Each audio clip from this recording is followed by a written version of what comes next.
All right. Most important, and I can't stress this enough, is full 100% coverage over the entire surface.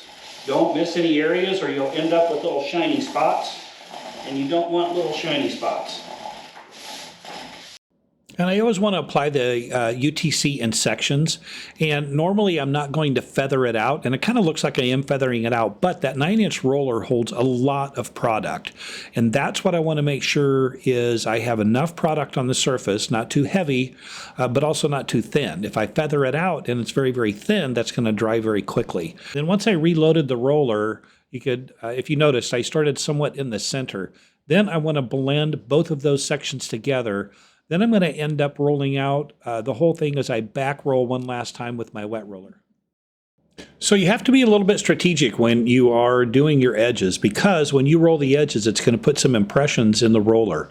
So you can see how the top is somewhat unfinished, but I've got a good amount of product on the surface, so I know it's not going to start drying on me. I want to get the edges covered. Then I can go back and you can see the front edge closest to us in the video, where there's some spots that I haven't covered yet. And I intentionally left that because I want to use that to smooth out the roller from those impressions that I've put in there from doing the edges.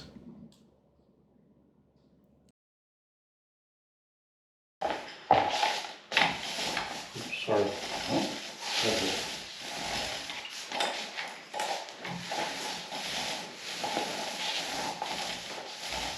All right, now I'm going to back roll one last time, and then Roger can start dry rolling. I'm going to do it from this side. Oh, I just put a groove in there again. All right, heavy weight to the leading edge.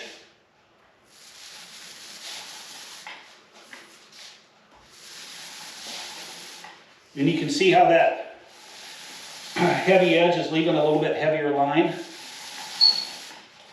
That's why you want that heavy edge to the outside.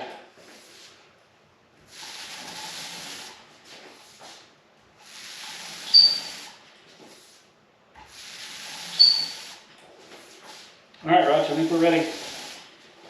So now my dry roller helper, Mr. Roger, is going to start dry rolling. Oh, something's wrong. Got a bad roller? No, it's leaving. I think I picked up too much on the edge. This isn't good. Okay, let me grab my mini dry roller real quick. Oh goodness. That might be the roller, Raj. You want to try that one more time and see? It's going to keep skipping, isn't it? Yep, let's get another roller on there. There we go. There it is. So Roger's been doing my dry rolling now for 4 years, and it is absolutely invaluable to have someone do your dry rolling. He is now the man, the myth, and the legend. Seriously though, train someone to do your dry rolling. It's kind of bulky. Still bouncing a little bit. I mean, look at it. Oh, it's not rolling real smooth, is it? I wanted to keep rolling the video real time because I wanted you to see the process, and not only the process of the dry rolling, but see how it's kind of leaving some of those roller marks. Our roller is bouncing just a little bit, but I've come to learn and know what's going to dry clear and what isn't. And at the end, there will be a time lapse, and you'll see all of that will dry completely clear.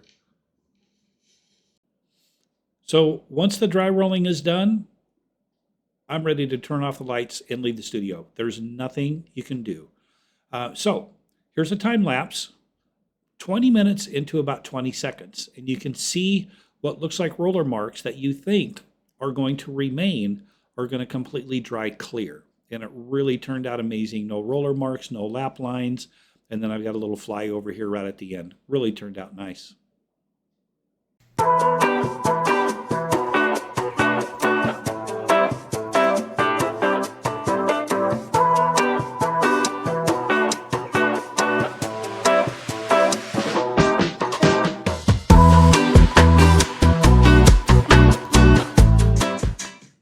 Thanks everybody for watching. And if you want to learn more, check out our YouTube channel where we have hundreds of tutorials, and also at kcdcdesigns.com, and give us a call at 402-310-0171. This is Keith McGinnis with KCDC Designs. See you on the next video.